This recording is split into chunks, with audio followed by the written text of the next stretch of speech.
शिगमो म्हणटकर गोंयभर वेगवेगळ्या गांवांनी वेगवेगळे प्रकार पळोवपाक मेळटा।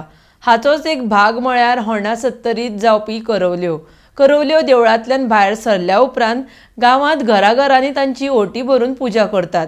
ह्या वेळार दादले ढोल ताशे आनी कासाळ्याचे सांगातान सकारत सादर करतात।